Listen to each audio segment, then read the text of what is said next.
Il faut toujours un peu, on met souvent au pif en fait, et après on voit comment ça donne sur l'écran. Et je vais mettre pareil pour la taille.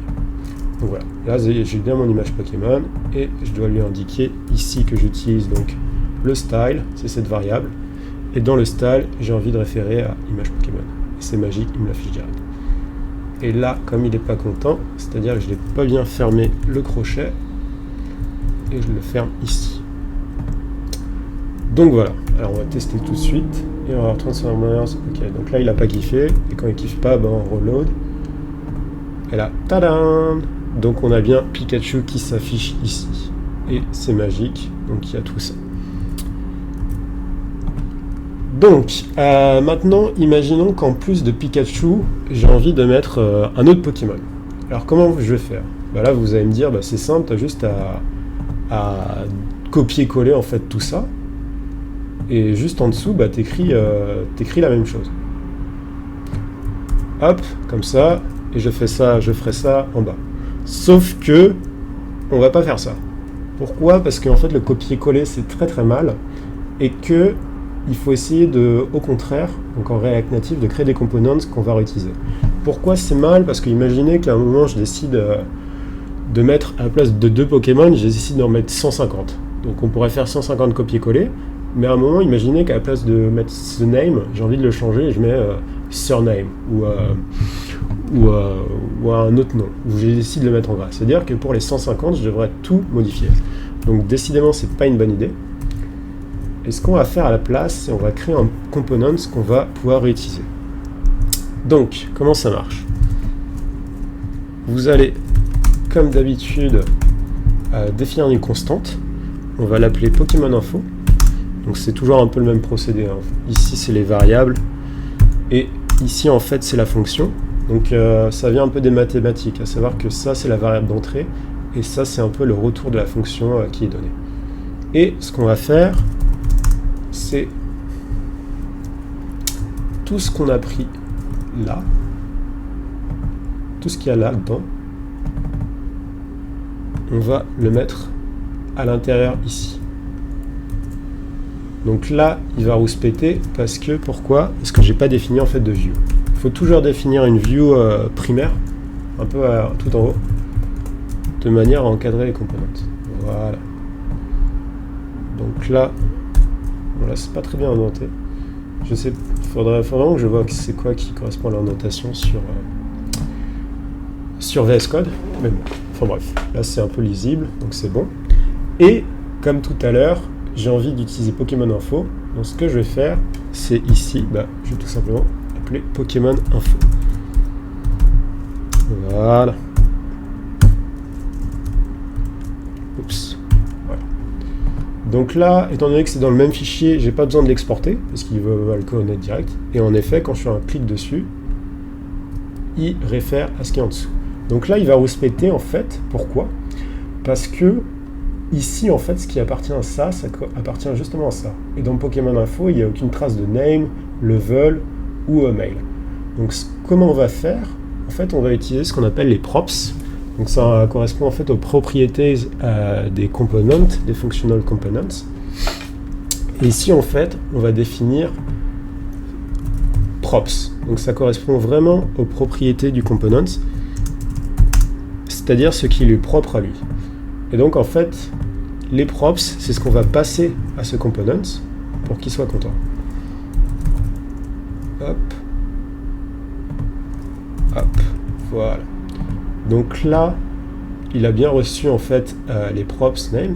Et vous allez me dire, oui, mais Pokémon Info, on n'a rien changé. Et donc c'est là en fait où on a besoin de lui passer des informations. Donc par exemple le name, je vais lui passer du coup le name que j'ai défini. Hop. Et je vais faire pareil pour ce qui est le level et ismail.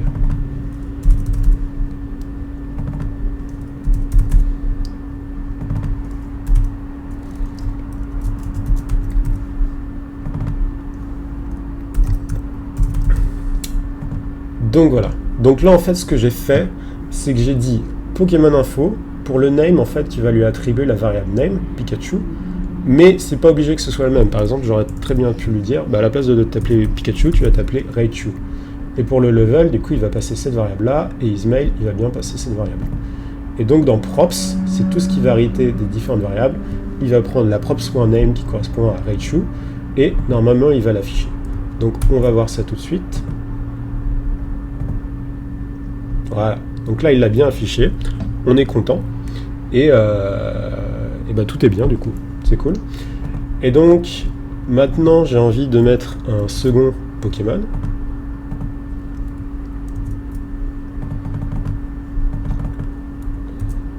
Donc, hop, là, comme j'ai copié-collé, en fait, normalement, il va y avoir un second Raichu qui va s'afficher juste en bas. Mais imaginons que j'ai envie de mettre un autre Pokémon. Donc ici, je vais prendre un Pokémon actif. Allez, un chiffre 86. Ah non, j'aime pas Otaria. 105.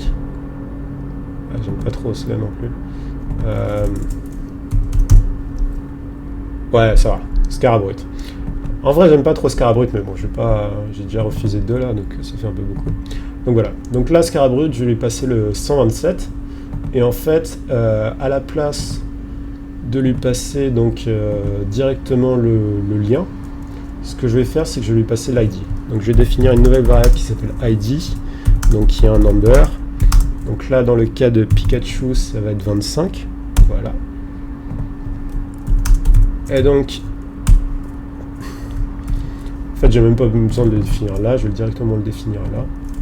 Donc là, c'est pour Raichu, donc c'est... Non, c'est en fait c'est Pikachu, du coup, ça va être ID 125. Et là, du coup, ça va correspondre à Scarabrut, et son ID, c'est 127. Donc là, je change, c'est Scarabrut. Son level, je vais dire qu'il est au niveau 56. Et Ismail, je vais le dire false. Donc ça va être une femelle. C'est un Scarabrut femelle. Et donc, ici, ce que je vais faire, c'est qu'en fait, à la place de mettre le numéro 27, je vais passer la props.id. Donc comment je vais faire ça? Je vais faire un... Bon, là, je suis pas sûr de moi parce que je sais pas si c'est la bonne formule pour le JavaScript. Parce que des fois, ça diffère un peu. Mais voilà, comme ça. Et en fait, je vais lui donner le props.id. Et donc, soit il va pigner, soit il va pas pigner. Bon, du coup, on se retrouve... en fait, c'était pas si trivial que ça. Donc, la manière de concaténer un string, c'est bien d'appuyer sur plus. Donc, une manière, si jamais vous avez un doute, vous pouvez aller juste en appuyant sur F12 quand vous êtes sur Firefox ou Google Chrome. Vous ouvrez en fait ce qu'on appelle le debugger. Et en fait, ici, dans la console, vous pouvez directement faire du JavaScript. Donc, c'est le même langage qu'on va utiliser, en fait, quand on va ici. Donc je pense qu'il y a aussi une debug console. Ouais, c'est peut-être pas la même chose, mais... Non, ici je pense que c'est une console de debugging du coup. Mais autrement, ce que vous pouvez faire, c'est donc ici je vais faire un nouveau terminal. Donc je spécifie node. Et donc... Comment je change de terminal? Ah ouais, ok, j'ai compris. Et donc ici, en fait, je peux très bien entrer dans Node. Et en fait, dans Node, ça va correspondre aussi à du JavaScript. Donc, on peut tout à fait concaténer, comme je l'ai montré tout à l'heure, en appuyant sur PNJ. Donc là, voilà, j'avais bien le truc. Mais en fait, ce que je ne savais pas, c'est que le source, en fait, le required, il ne peut pas être relatif. Donc, ce que j'ai fait, c'est que j'ai un peu changé la structure.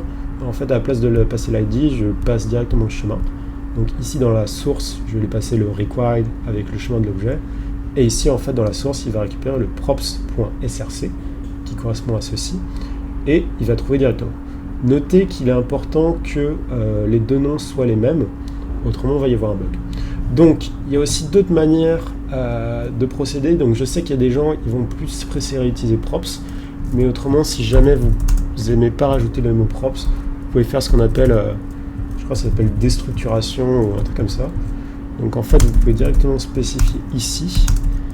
Et comme JavaScript est intelligent, il va directement comprendre que là, dans la propriété qu'il est passée, c'est le name et le level. Et en fait, ici, vous n'avez plus besoin de spécifier, vous pouvez juste mettre ça. Et ça correspondra à cette variable-là qui va arrêter. Et donc, une autre manière, encore, si vous voulez être encore plus précis, c'est à la place de passer des props, vous les passez en fait directement ici. Pourquoi il met... Ok. Et en fait là il comprend. Ouais, donc là il pigne parce que les types ils sont pas bons, mais je vais mettre any et any. Voilà. Et là il pigne parce qu'en fait c'est... En fait c'est un string.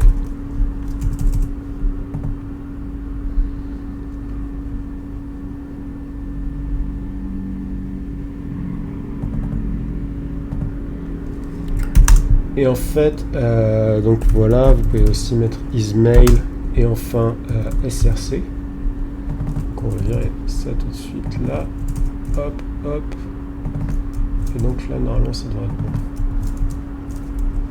bon. Donc c'est aussi une autre manière de faire. Les deux sont équivalentes. Donc c'est plutôt comment vous préférez et comment vous en sortez le mieux. Et donc là, il ping.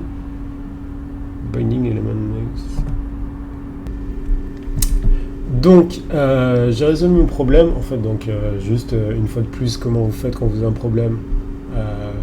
Vous avez juste à en fait chercher le texte qui s'affiche en rouge, donc là en l'occurrence c'était binding, element, etc. Et donc vous allez sur un site magnifique qui s'appelle Stack Overflow, et dans Stack Overflow vous regardez un peu, vous cherchez, et là vous trouvez, en l'occurrence c'était parce que j'avais pas défini le type. Et le type, en fait, lorsque j'utilise des propres, il doit se définir de cette manière-ci. Donc, qu'est-ce qu'un type? Comme on utilise TypeScript, en fait, ça permet de savoir plus précisément ce qu'on utilise. Et donc, dans les cas suivants, je vais dire, en fait, que je lui passe ces différents éléments qui vont constituer, en fait, le type Pokémon Info Type. Et dans ce Pokémon Info Type, il va y avoir un name qui va être un string, il va y avoir un level qui va être un nombre, il va y avoir un ismail qui est en fait un booléen, et non pas un nombre, et va y avoir le chemin source qui va être any. Donc lorsque vous créez des types, idéalement ce sera souvent string, number, boolean, et lorsque vous ne savez pas, vous pouvez mettre any, ou alors vous cherchez vraiment à quoi ça correspond. Donc là, source, il est dit any, mais peut-être en réalité le required, son type c'est en fait node required. Donc je devrais mieux écrire node required, mais bon, c'est pas si important que ça. Donc voilà. Donc là, on est bon. Et lorsque je rebuild l'application, j'ai bien mes deux Pokémon. Donc Raichu, donc qui est en fait Pikachu, et Scarabrute. Donc voilà, c'est tout pour cette première partie. Nous avons vu en fait comment utiliser des props, comment définir de nouveaux components qu'on peut réutiliser aussi bien dans la vue que partout dans l'application, comme on le verra par la suite. Et donc dans la prochaine partie, nous verrons ce que c'est que le state et comment l'utiliser. Merci à tous et n'oubliez pas de liker et partager la vidéo si vous avez beaucoup aimé. Merci.